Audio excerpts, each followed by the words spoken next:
দিয়ে হলুদ দিয়ে মেখে নিলাম। ভোলা মাছ, আমাদের মাছ ভাজা হয়ে গেছে। জিরে দিয়ে দিলাম।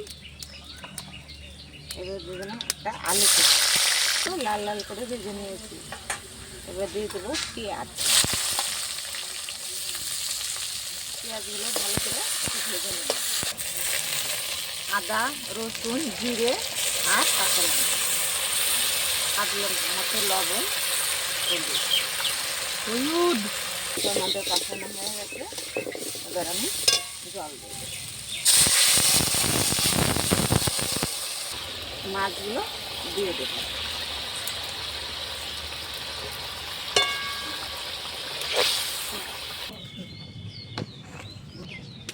ভোলা মাছের ঝাল।